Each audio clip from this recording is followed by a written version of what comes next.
I'm going to be summarising GoPro Chapter 7, Following Up. In MLM they say, the fortune is in the follow-up. This is something that I certainly wasn't doing, and something that I think a lot of network marketers fail to do. Eric uses concepts to explain how to follow up successfully. So concept 1, the follow-up is doing what you said you would, and people respect that. They also respect people who value their own time. So if you have a meeting at a set time, turn up on time, not 5 minutes late.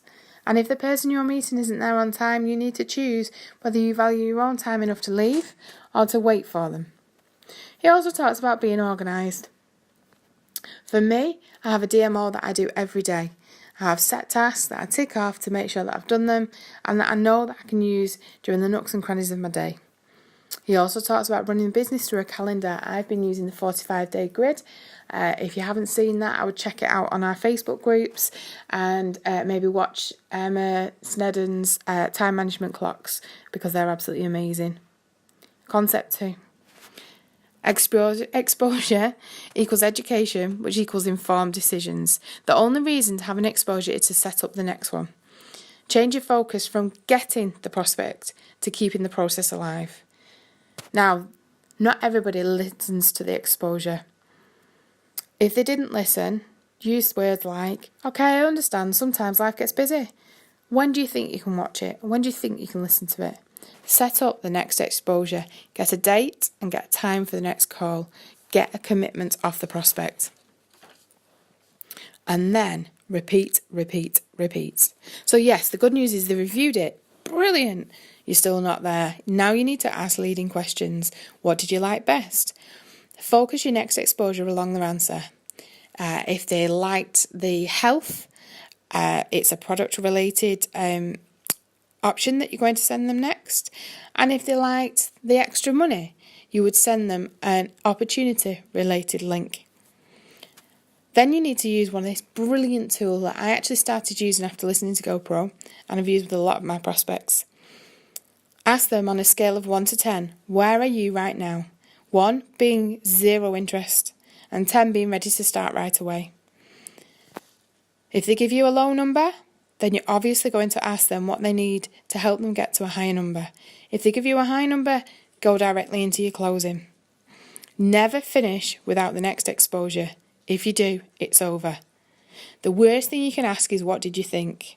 And if they follow up with, I'll let you know, then you're going to start pestering, and that's when it feels awkward. Be professional, be in control. Get the respect of the prospect for you and your opportunity. Concept 3. It takes an average of 4 to 6 exposures for the average person to join. There used to be a sense of some will, some won't, so what next in the MLM culture. If they didn't join right away, move on, but don't follow up. That damaged a lot of relationships along the way, and I know it was something that I did that I know at the beginning wasn't right. 4 to 6 exposures to become involved is the goal. And your goal is education and understanding. The process also builds stronger relationships, but remember, 4 to 6 is average. Some of the top earners in the company were prospected for years. Look at Emma Snedden, she didn't want to join straight away. Keep your urgency, but have patience. Concept 4, condense your exposures. This is something I'm working on. Posers do it once, amateurs several over a long period of time. Pros do short, condensed exposures. Our company is set up, and our team, in the way that you can get those short fast exposures really, really easily. People are busy. They're constantly distracted by life. Stack your exposures. Get them to check out a video, join a call, try the product, join a Zoom call, 3-way call, live meeting, all in 1 week. For us, we have Emma's opportunity calls, we have John's calls, we have the option of using our uplines for a 3-way call, which are absolutely vital. There's live meetings, Berry's on it used to be every fortnight. There's so many YouTube videos that you can send. We have our testimonials group. There are all sorts. I like Emma Karen's videos. I like Rachel Allen's, Emma Snedden's. There's some fantastic ones on there. Questions and objections. You're always going to get that, but you're helping the blind people to see. Your goal is always education and understanding. Don't be defensive, don't be argumentative, and don't be negative. They're just helping you to see one of their blind spots. It's not awkward. There's 2 categories of objection. The prospect's limiting belief in their own ability and the limited belief in network marketing. Empathise with them, let them know that you're just like they were. You've got the same doubts, you've got the same questions, the same fears, and you overcame them. Stories are great for this. You felt, found. I know how you feel, I felt the same way, but here's what I found. I had the same objection, this was my pain, and this is how I found a way to solve it. Use other people's stories if you can't relate to it yourself.